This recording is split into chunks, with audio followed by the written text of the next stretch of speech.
Assalamualaikum warahmatullahi wabarakatuh. Halo, perkenalkan nama saya Dea Lipia dengan NIM 12420601005 dari kelas 3A. Identitas jurnal. Penggunaan simulasi PET terhadap efektivitas belajar IPA. Jurnal Dedikasi Pendidikan, volume 5. Penulis Syarifah Rahmizah Muzana, Silpi Puspawidya Lubis, dan Wirda, diterbitkan pada tahun 2021. Kita bisa lihat juga bahwa jurnal ini sudah bersertifikasi, terakreditasi peringkat 4 atau Sinta 4. Latar belakang.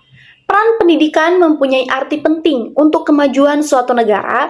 Maju tidaknya suatu negara dilihat dari suatu atau dari mutu pendidikan yang ada di negara tersebut. Oleh karena itu, pengembangan iptek dan kebutuhan masyarakat yang semakin meningkat perlu diimbangi dengan peningkatan mutu pendidikan. Berlatar belakang kemajuan teknologi, guru dituntut untuk bisa memanfaatkan teknologi media pembelajarannya. Salah satu media pembelajaran yang dapat berinovasi dengan teknologi yaitu berupa simulasi virtual yang diharapkan bisa bersaing pada zaman modern ini. Salah satu pembelajaran virtual yang sangat membantu siswa dalam pembelajaran IPA adalah simulasi Physics Education Technology atau PET. Peraturan Pemerintah Nomor 19 Tahun 2025 Pasal 25 Ayat 4 tentang Standar Nasional Pendidikan dijelaskan bahwa kompetensi lulusan mencakup sikap, pengetahuan, dan keterampilan. Ini berarti bahwa pembelajaran dan penilaian harus mengembangkan kompetensi siswa yang berhubungan dengan ranah afektif atau sikap, kognitif atau pengetahuan, serta psikomotorik atau keterampilan. Pembelajaran merupakan proses interaksi peserta didik dengan pendidik dan sumber belajar pada suatu lingkungan belajar.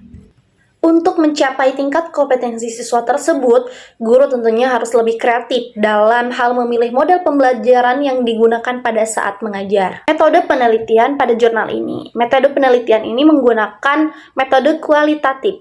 Tujuannya bertujuan untuk memahami objek yang diteliti secara mendalam.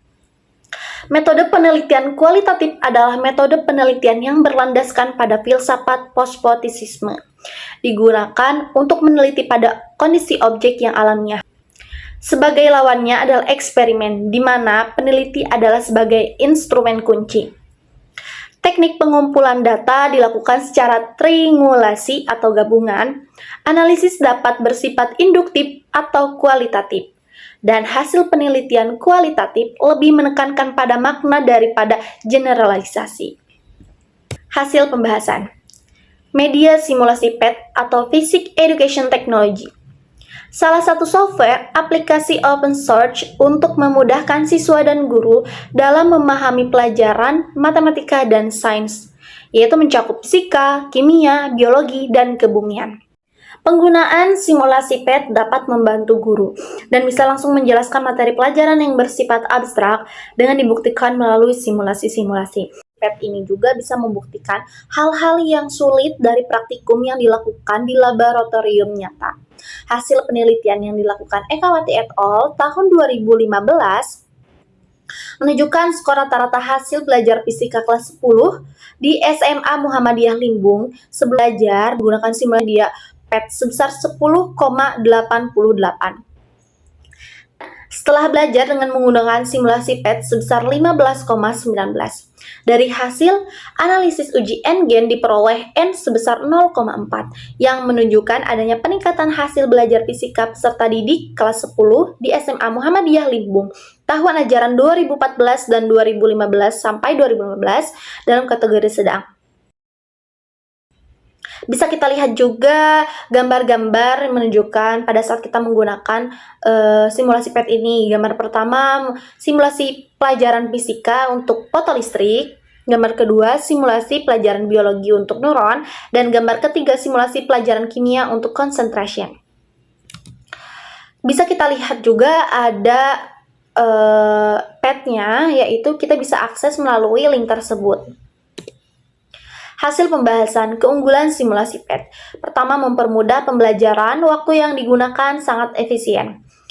Membuat siswa menjadi lebih terampil dan kreatif dalam penggunaan komputer. Simulasi disajikan dalam bentuk animasi interaktif sehingga membuat pembelajaran itu lebih menyenangkan. Konsep yang sulit dipahami secara teori dapat divisualisasikan dengan simulasi PET. Siswa bisa bereksperimen tanpa memerlukan alat laboratorium yang mahal. Dikembangkan oleh para ahli dari University of Colorado Boulder sehingga valid secara akademik. Kekurangannya, tentunya ada kekurangannya yaitu simulasi PET. Meskipun simulasi membantu, pengalaman praktik langsung di laboratorium tetap tidak tergantikan. Tidak semua topik pembelajaran memiliki simulasi sehingga penggunaannya masih terbatas.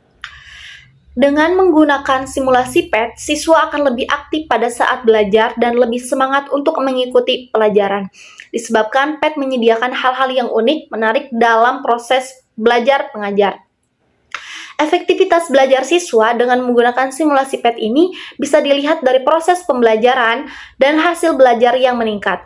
Hasil belajar adalah sejumlah pengalaman yang diperoleh siswa yang mencakup bidang kognitif, afektif, dan psikomotorik, yaitu sikap, pengetahuan, dan keterampilan. Dari kesimpulan, dari hasil kajian literatur dalam temuan di lapangan oleh beberapa peneliti dapat disimpulkan bahwa pertama, simulasi PET merupakan media pembelajaran yang efektif untuk meningkatkan efektivitas belajar siswa. Kedua, simulasi PET bisa membantu siswa belajar tanpa harus menggunakan laboratorium real. Ketiga, dengan memanfaatkan media simulasi PET juga mampu meningkatkan kemampuan ICT literasi siswa. Cara menggunakan simulasi PET sangat mudah dan bisa dipahami sesuai dengan materi pelajaran IPA. Simulasi PET bisa digunakan untuk belajar mandiri di rumah tanpa harus diawasi oleh guru di sekolah. Terima kasih.